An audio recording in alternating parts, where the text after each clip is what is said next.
दोस्तों, बाबा जी फरमाते हैं कि गुरु और शिष्य का रिश्ता बहुत ही अनोखा और पवित्र होता है। ये रिश्ता सिर्फ भरोसे और आस्था पर टिका नहीं होता, बल्कि ये हमारी आत्मा को मुक्त करने वाला रिश्ता होता है। शुरुआत में हमें गुरु अपने पिता जैसे, भाई जैसे, मित्र जैसे या प्रियजन जैसे लग सकते हैं, लेकिन समय बीतने के साथ हम समझते हैं कि यह रिश्ता और भी गहरा और अनोखा है। यह केवल शब्दों तक सीमित नहीं है। गुरु हमेशा हमें यह समझाने की कोशिश करते हैं कि हमें उनके शरीर या उनके बाहरी रूप की पूजा नहीं करनी चाहिए, बल्कि असली बात यह है कि हमें उनके ज्ञान और शिक्षा को अपने जीवन में उतारना चाहिए। लेकिन अक्सर हम गलती कर बैठते हैं।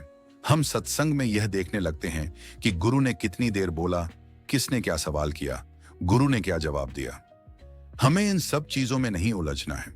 हम छोटी छोटी फिजूल की बातों पर ध्यान देते हैं, जैसे गुरु ने कौन से कपड़े पहने हैं, पगड़ी पहनी है या टोपी, दाढ़ी रखी है या नहीं, कुर्ता पायजामा पहना है या जीन्स स्वेटशर्ट। लेकिन असल सवाल यह है, इन सब से क्या फर्क पड़ता है? क्या गुरु की असली महिमा उनके कपड़ों में है? नहीं। गुरु की असली ताकत उनके ज्ञान, उनकी पवित्रता और उनकी गहराई में है। उनका पहनावा चाहे कैसा भी हो, उसे हमारी आत्मा को कोई लाभ नहीं मिलता। हमें यह देखना चाहिए कि उन्होंने हमें क्या सिखाया, हमारे जीवन में क्या बदलाव आया और हम उनकी बताई बातों पर कितना चल पाए। हमें छोटी छोटी और बेकार बातों में ध्यान नहीं देना चाहिए। असली जरूरी बात यह है कि हम गुरु की सीख को अपने जीवन में अपनाएं। यही सच्ची श्रद्धा और शिष्य होने का असली मतलब है।